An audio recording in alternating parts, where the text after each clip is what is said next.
नमस्कार, AB star news देख रहे हैं आप और मैं हूं आपके साथ सोहन सिंह।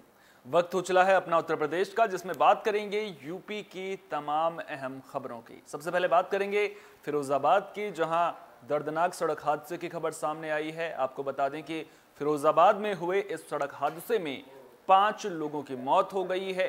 टूंडला थाना इलाके में यह हादसा हुआ है। तो टूंडला टोल प्लाजा के पास पंक्चर जुड़वा रही लोडर मैक्स को कंटेनर ने रौंद डाला। इस हादसे में 5 लोगों की मौत हो गई है, वहीं एक घायल बताया जा रहा है। दरअसल हादसा उस वक्त हुआ जब सभी मैक्स सवार जसराना से आलू लेकर आगरा मंडी की ओर जा रहे थे। रास्ते में ही गाड़ी का टायर पंचर होने पर चौधरी ढाबा के सामने रुककर पंक्चर जुड़वा रहे थे। फिलहाल हादसे में मरने वालों में पंक्चर जोड़ने वाला भी शामिल है। हादसे में 4 लोगों की मौके पर ही मौत हो गई, जबकि 5वें की आगरा में इलाज के दौरान मौत हो गई है। इनमें मरने वालों में 2 की अभी तक शिनाख्त नहीं हो सकी है। वहीं गंभीर रूप से घायल मैक्स मालिक का आगरा में इलाज चल रहा है।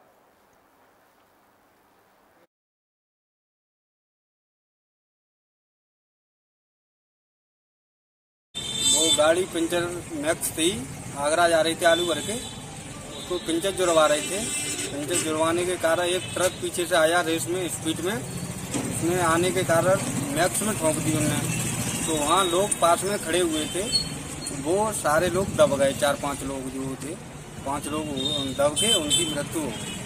ट्रक पीछे से घुस गया था। मैक्स में काम कर रहे थे मेरे भाई। किस जगह पे काम कर रहे थे? ये चौधरी ढाबा होटल के बराबर में दुकान है मेरी पंचर की। अच्छा, हाँ। तो ये लगभग कितने बजे की घटना रही होगी? ये 2:30 बजे की है। फिर तो इसमें कितने लोग खत्म हुए? ये 5 लोग खत्म हो गए। टूंडला थाना क्षेत्र में हाईवे पर बाघई गांव के पास एक पिकअप पंचर बनवा रहा था। पीछे से एक कंटेनर आई जो सर्विस लेन पर आ गई और पलट गई, जिससे पिकअप में सवार 4 लोगों की मौके पर मृत्यु हो गई। 2 लोगों का हॉस्पिटल में जाने के बाद दुर्भाग्यपूर्ण ढंग से उनकी मृत्यु हो गई और एक आदमी का इलाज चल रहा है। इसके संदर्भ में तत्काल पुलिस बल वहां पहुंच के जो भी आवश्यक कार्रवाई रेस्क्यू का हो सकता था उसने करने का प्रयास किया और उसमें किया, हॉस्पिटल भेजा और इसके संदर्भ में अन्य जो भी विधिक कार्रवाई है वो की जा रही है। यूपी सरकार नकल विहीन परीक्षा कराने के लिए तमाम कोशिशें कर रही है। जो परीक्षा केंद्र हैं वहां पर सीसीटीवी कैमरे भी लगाए गए हैं, मॉनिटरिंग भी कराई जा रही है।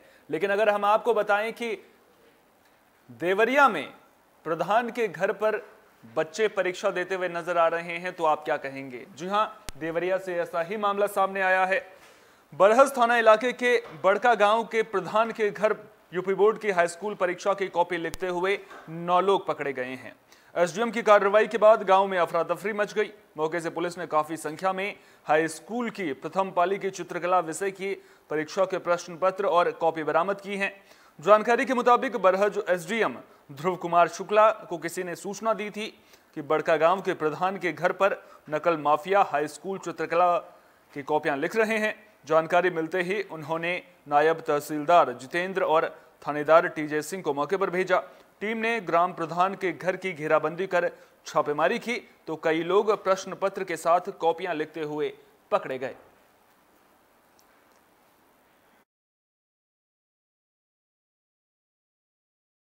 सूचना प्राप्त हुई कि थाना बरहज के ग्राम बड़का गांव में ग्राम प्रधान के घर पे हाई स्कूल और इंटर की उत्तर पुस्तिकाएं लिखी जा रही हैं। इस पर संबंधित अधिकारियों को साथ लेकर जब एसडीएम साहब और सीओ साहब मौके पर गए तो वहां उन्होंने देखा कि हाई स्कूल के संस्कृत विषय की और इंटर के चित्रकला विषय की उत्तर पुस्तिकाएं वहां लिखी जा रही थी। उत्तर पुस्तिकाएं लिखे जाते हुए 9 लोगों को रंगे हाथों पकड़ा गया है। ये सारी उत्तर पुस्तिकाएं स्थानीय विंध्याचल इंटर कॉलेज पैना थाना बरहज देवरिया से संबंधित थी और इसके अलावा ए और बी श्रेणी की काफ़ी उत्तर पुस्तिकाएं तथा तमाम लोगों के प्रवेश पत्र और प्रश्न पत्र आदि बरामद हुए हैं। इस संबंध में थाना बरहज पर अभियोग पंजीकृत कर अभियुक्तों के विरुद्ध विधिक कार्रवाई कराई जा रही है।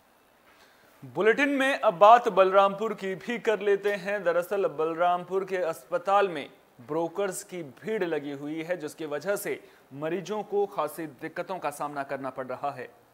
बलरामपुर में संयुक्त जिला अस्पताल का यह मामला है, जहां ब्रोकर्स की भीड़ लगने का मामला सामने आया है, जिसके बाद मामले का संज्ञान लेते हुए सीएमएस प्रवीण कुमार श्रीवास्तव ने इसको लेकर कड़ी से कड़ी कार्रवाई करने का आश्वासन दिया है। वहीं hospital manager, hospital party manager, health party manager को आदेश दिया है कि ब्रोकर्स के बारे में सूचित करें, नाम पता तुरंत हमें दें, उनके ऊपर यह एफआईआर किया जाएगा। सीएमएस प्रवीण कुमार श्रीवास्तव खुद ओपीडी कमरा नंबर 15 में मरीजों को देखने की बात भी उन्होंने कही है।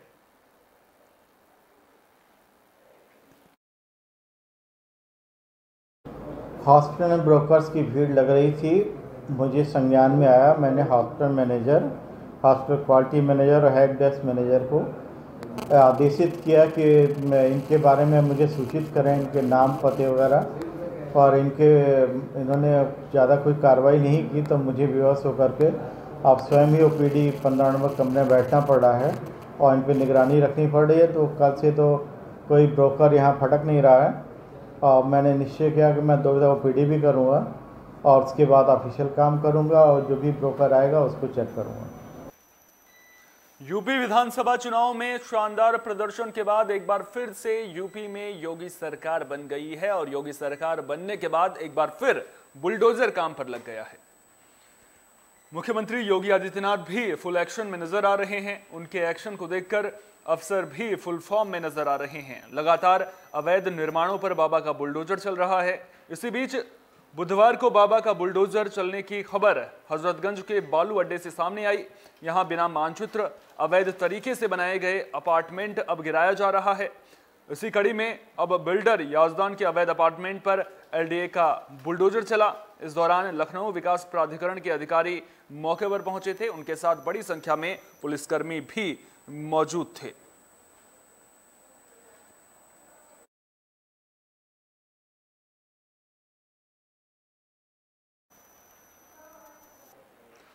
खबर बलरामपुर से है, जहां एक प्राइवेट स्कूल बच्चों के भविष्य के साथ खिलवाड़ करता हुआ नजर आ रहा है और अब इस स्कूल की मान्यता रद्द करने की तैयारी चल रही है।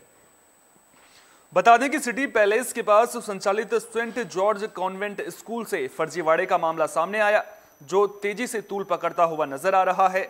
दरअसल इस फर्जीवाड़े के तहत कक्षा 5 तक की हिंदी मीडियम की मान्यता होने के बाद भी स्कूल के प्रबंधक ने अभिभावकों से सीबीएसई संबद्ध होने की बात कही थी और मान्यता से अधिक कक्षा 6, 7 और 8 तक की पढ़ाई भी स्कूल में करवाई और उन्हें मार्कशीट भी बांटी। इस बात का खुलासा उस वक्त हुआ जब इस स्कूल से पढ़कर निकले कई छात्र छात्राओं ने दूसरे स्कूल में एडमिशन लेने की कोशिश की, जिसके बाद दूसरे स्कूल के प्रबंधन ने उनकी मार्कशीट को अवैध करार दे दिया, जिसके बाद हंगामा मच गया। अभिभावकों ने बीएसए से पूरे मामले में कार्रवाई की मांग की है। वहीं विद्यालय के प्रबंधक लगातार आश्वासन देते हुए तो नजर आ रहे हैं, लेकिन बीएसए ने साफ तौर पर कह दिया है कि अब जो ये स्कूल है इसकी मान्यता को निरस्त कर दिया जाएगा।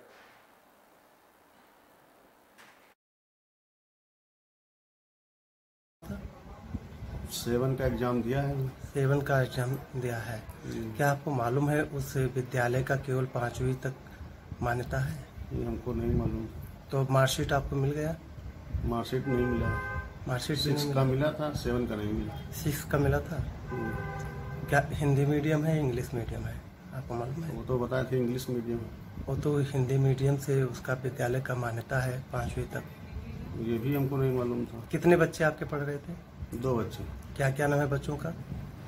बड़े का नाम है प्रज्वल, छोटे का नाम है अथर गुप्ता। अथर गुप्ता। खबर कन्नौज से है, जहां एक युवक पर चाकू से हमला कर दिया गया। आपको बता दें कि घायल युवक को फिलहाल इलाज के लिए अस्पताल में भर्ती करा दिया गया है। तो कन्नौज जिले के इंदरगढ़ क्षेत्र के उधमपुर गांव से एक युवक पर चाकू से हमले का मामला सामने आया है। यहां युवक के पेट में चाकू लगने से वो लहूलुहान हो गया, जिसके बाद गांव के लोगों में हड़कंप मच गया। गांव के लोगों ने इसकी जानकारी आनन फानन में पुलिस को दी। सूचना मिलते ही मौके पर पहुंची पुलिस ने उपचार के लिए युवक को तिरवा मेडिकल कॉलेज में भर्ती करा दिया है।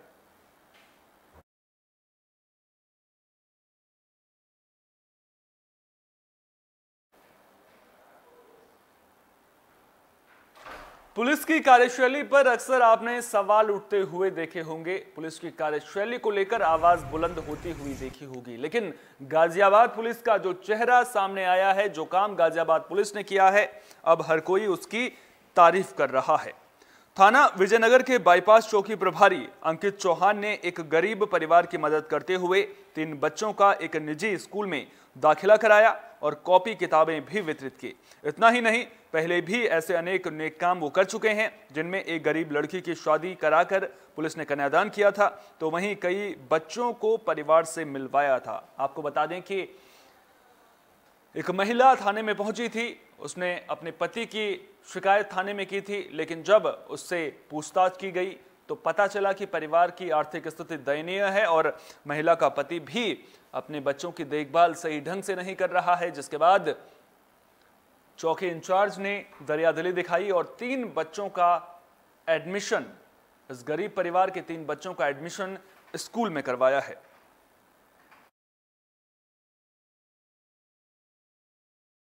अच्छा लग रहा है। मैं अपने पति की कंप्लेंट लिखवाने आई थी। वो मुझे बहुत शराब पी के परेशान करते हैं, तंग करते हैं, बच्चों को भी टॉर्चर करते हैं, निकल जाने के लिए कहते हैं।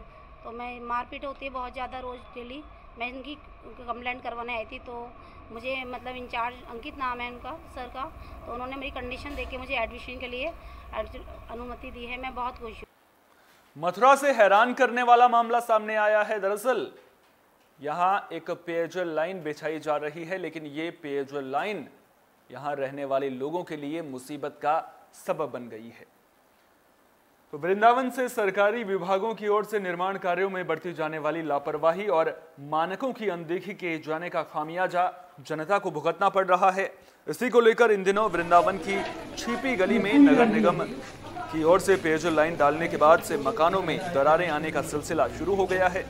स्थिति कैसी है आप इन तस्वीरों में देख सकते हैं कि किसी मकान की दीवारों में तो किसी के फर्श में किस प्रकार दरार आ गई है। क्षेत्र के करीब आधा दर्जन मकानों में दरार आ जाने से क्षेत्रीय लोगों की चिंता बढ़ने के साथ ही क्षेत्रीय पार्षद द्वारा उनकी सुनवाई न किए जाने से लोगों में भारी नाराजगी देखने को मिल रही है। नाराज लोगों ने नगर निगम के खिलाफ जमकर नारेबाजी करते हुए प्रदर्शन किया, साथ ही उन्होंने इस समस्या के समाधान की भी मांग की है।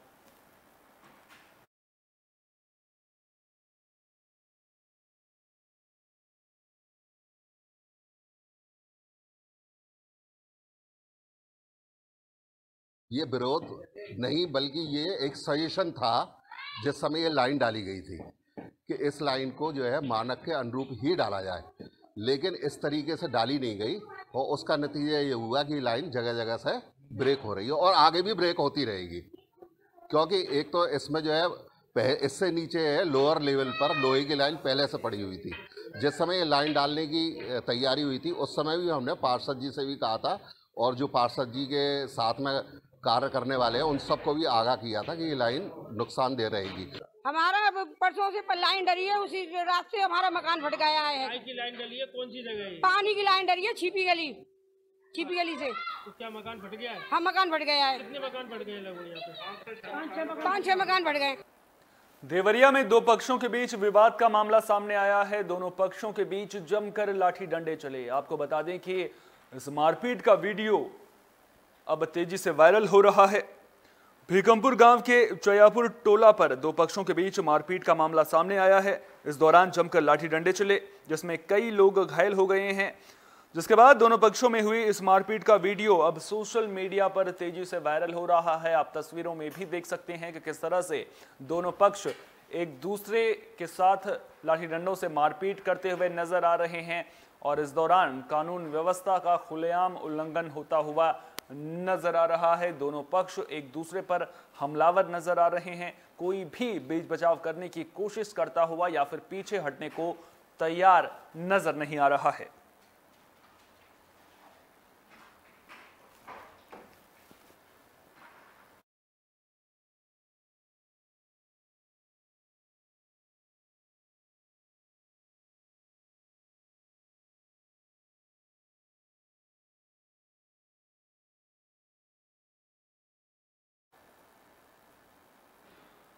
वहीं बागपत से दर्दनाक सड़क हादसे की खबर सामने आई है। आपको बता दें कि एक ट्रक ने पुलिस के गाड़ी में टक्कर मार दी थी। इस हादसे में 5 पुलिसकर्मी घायल हुए हैं, वहीं एक दीवान की मौत हो गई है।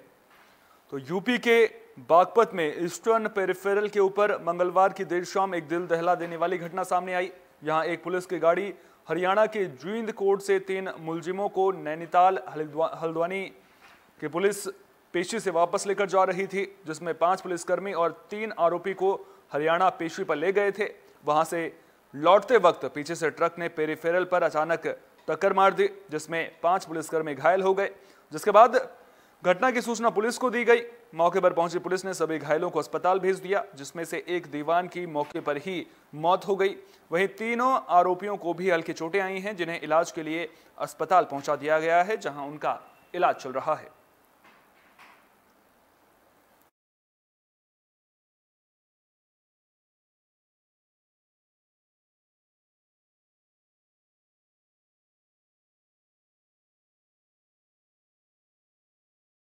एक पुलिस की गाड़ी थी जो नैनीताल हल्द्वानी की थी, जिसमें 5 पुलिसकर्मी सवार थे और ये 3 अभियुक्त को लेकर हरियाणा जीत पेशी पर गए थे, वहाँ से वापस लौट रहे थे।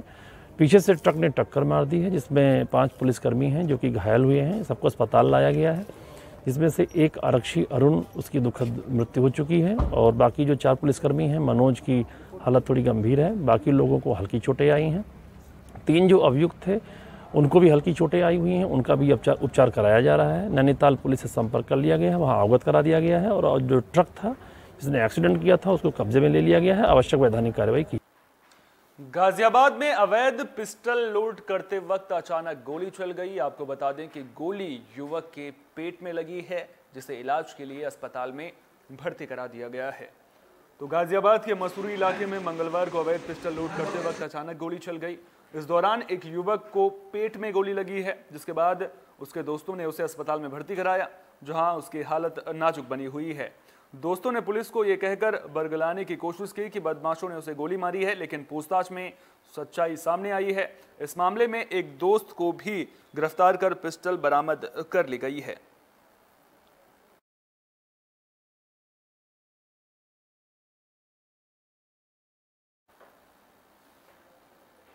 यूपी में बदमाशों की खैर नहीं है। लगातार पुलिस और बदमाशों के बीच मुठभेड़ की खबरें सामने आ रही हैं और लगातार बदमाशों की गिरफ्तारी भी की जा रही है।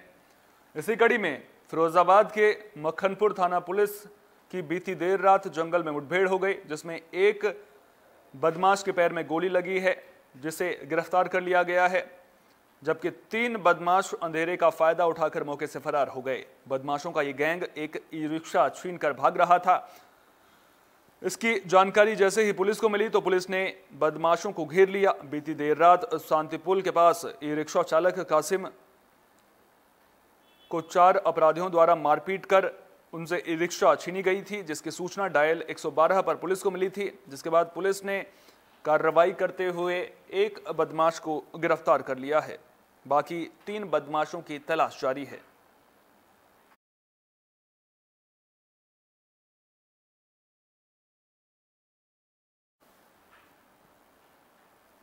नवरात्रि के मौके पर मथुरा में अलग ही धूम देखने को मिलती है। अब मेले का आयोजन नवरात्र के मौके पर मथुरा में किया जाएगा, जिसको लेकर तैयारियां तेज कर दी गई हैं। 2 अप्रैल से नवरात्रि प्रारंभ होने के साथ ही छाता कोतवाली क्षेत्र के ग्राम सेमरी में हाईवे के किनारे स्थित प्राचीन सेमरी देवी के मंदिर पर विशाल मेले का आयोजन जिला पंचायत द्वारा किया जा रहा है। पिछले 2 सालों से कोरोना महामारी के चलते ये मेला आयोजित नहीं हो सका था, लेकिन इस बार स्थिति सामान्य होने पर बड़े उत्साह के साथ मेले का आयोजन स्थानीय लोग और जिला प्रशासन द्वारा किया जा रहा है। जिला पंचायत के अपर मुख्य अधिकारी सुधीर तालियान ने अपने अधीनस्थ अधिकारियों के साथ जाकर मेला क्षेत्र का भ्रमण किया और वहां चल रही तैयारियों का जायजा लिया। इस संबंध में सुधीर तालियान ने जानकारी देते हुए बताया कि 2 से 10 अप्रैल तक चलने वाले इस मेले में लाखों लोग बाहर से सेमरी देवी मंदिर में पहुंचेंगे। उन्हें किसी तरह की दिक्कतें ना हो, इसको लेकर तैयारियां पूरी कर ली गई हैं। यहाँ बड़ा अच्छा इंतजाम किया है, क्योंकि 3 साल में मेला लग रहा है, 2 साल तो लगा ही नहीं था। इस साल हमारा बढ़िया इंतजाम है। यात्रियों को दर्शन कराने के लिए हम बैरिकेडिंग लगा के निकलने के अलग 2 रास्ते हैं हमारे। एक इमरजेंसी रास्ता है, एक वैसा है, और दर्शन कराने के लिए भी हमने अच्छे इंतजाम किए हैं, जिससे यात्रियों को कोई असुविधा ना हो। और आने का रास्ता एक अलग है और निकलने का रास्ता अलग है। तो हम किसी तरह की यात्रियों को परेशानी नहीं होगी। जिला पंचायत के तत्वाधान में ये मेला लगता है और मथुरा प्रशासन के द्वारा एक मीटिंग हो चुकी है जिसमें जो भी विभाग इसमें काम करते हैं, PWD है, जल विभाग, जल निगम वगैरह, सभी विभागों की विद्युत विभाग, इनकी मीटिंग हो चुकी है। अब सब अपना अपना काम देख रहे हैं। बुलेटिन की आखिर में बात फर्रुखाबाद की भी कर लेते हैं, जहां बाघ की रखवाली कर रहे युवक की हत्या कर दी गई है। आपको बता दें कि धारदार कुल्हाड़ी से काटकर युवक की हत्या कर दी गई। सुबह देर तक जब युवक घर नहीं पहुंचा तो युवक के परिजनों ने बाग में आकर देखा, जहां बाग में मृत अवस्था में युवक को देखकर परिजनों में कोहराम मच गया। जिसके बाद सूचना पर परिजन और पुलिस मौके पर पहुंची। पुलिस ने शव को पोस्टमार्टम के लिए भेज दिया है। वहीं अपर पुलिस ने पहुंचकर जांच कर कार्रवाई का आदेश दिया है और जल्द खुलासे का आश्वासन दिया है।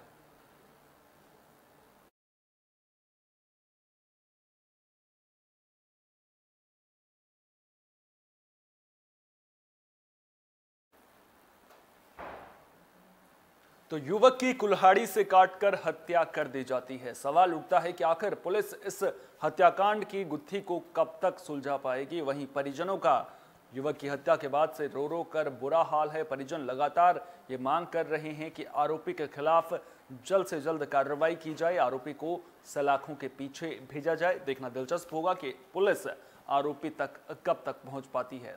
फिलहाल के लिए यूपी की खबरों में इतना ही। देश दुनिया की तमाम अहम खबरों के लिए आप बने रहिए AB स्टार न्यूज के साथ, क्योंकि यहां पर खबरों का सिलसिला कभी नहीं थमता।